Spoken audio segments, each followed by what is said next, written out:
Can Luka Doncic be the GOAT? Ooh, this about to be a good one.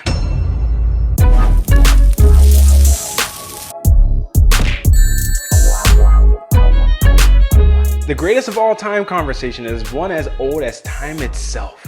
It spans across multiple industries, genres, and of course, sports. This would not be a true sports channel if the GOAT conversation didn't show up in some form or fashion. Now let's acknowledge the elephant in the room at this point in time. Obviously, it is incredibly early in Luka's career to truly put him into conversations with others in that class like Michael Jordan, LeBron James, or Bill Russell, etc. However, this is more about whether or not Luka has the talent to reach that mountaintop at some point in his career. Let's find out. Who's ready? I'm ready! First matter of business we have to address is answering one simple question. What makes someone the GOAT? Good question. Well, I'm going to try my best to simplify it by breaking things up into categories for the three players I think are in the conversation for different reasons. The Michael Jordan category, the Bill Russell category, and the LeBron category. I'm just going to give a brief summaries of each because otherwise we'll be here all day. Ain't nobody got time for that. Some things for each of these lists naturally cross over with one another, so I'll save those points for after I cover all of them. Once that is done, we'll peek into Luka's game and his ascent to see which category he will most likely fit into and if that path paves him a way to becoming the GOAT. Let's start with the Michael Jordan category. Michael's category for being the GOAT revolves around his incredible two-way dominance and his career accolades. He's arguably the greatest scorer of all time and also one of the greatest perimeter defenders as well. His other skills on the court were great, but his scoring and his defense were his preeminent skills that set him apart from practically any other player in NBA history. His list of career achievements roll off the page as you read them and validate all the things he was able to do on the court. Other players that fall under this similar category include Kareem Abdul-Jabbar and Kobe Bryant. That's the MJ category in short. Let's move on to the Bill Russell category. Russell's GOAT category is predicated on being the greatest winner of all time at the cost of his own personal success. What does that mean exactly? You tell me.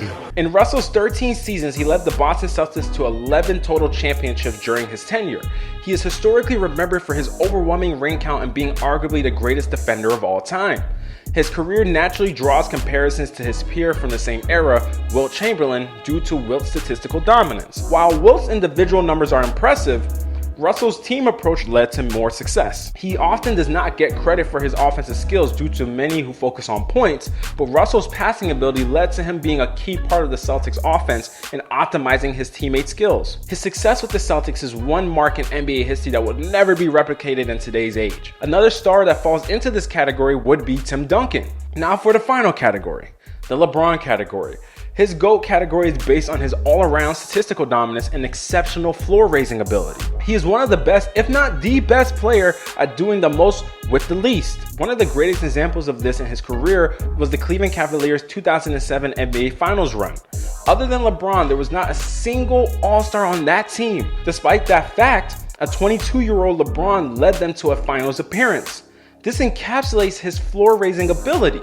Then there's his all-around talent as a player. He's one of few players that can play a variety of ways at an optimal level. Feats such as leading his team in points, rebounds, assists, blocks, and steals in the NBA Finals is a testament to his all-around versatility and dominance. This sums up the LeBron GOAT category in short. Naturally, any players in this conversation are also players who show up in the biggest moments which add to their legacy, rising to the occasion when the moment calls for it, whether that be making a big shot, getting a huge defensive stop, or creating a big-time shot for someone else. It's part of the criteria all these players have to meet, along with having their names appear deep in the record books as a testament to their dominance and longevity. It'll be different for every great player depending on the role they played, but their name should be present somewhere in the all-time list. Then they obviously have to be incredibly accomplished in the NBA with titles and other awards to show for it.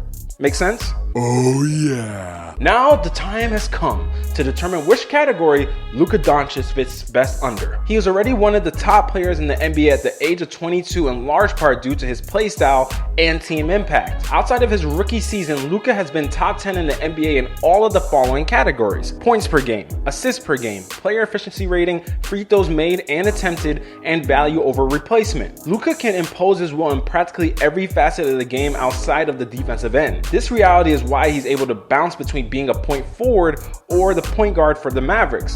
1 minute he can be serving up looks for his teammates in the offense, then the next he can be taken over in search of his own offense. We saw this in the first round of the 2021 playoffs where he was 1 Game 7 away from upsetting the Los Angeles Clippers. In that series, Luka was averaging 35.7 points per game on 49% shooting from the field and almost 41% from deep, with nearly 8 rebounds and 10 assists.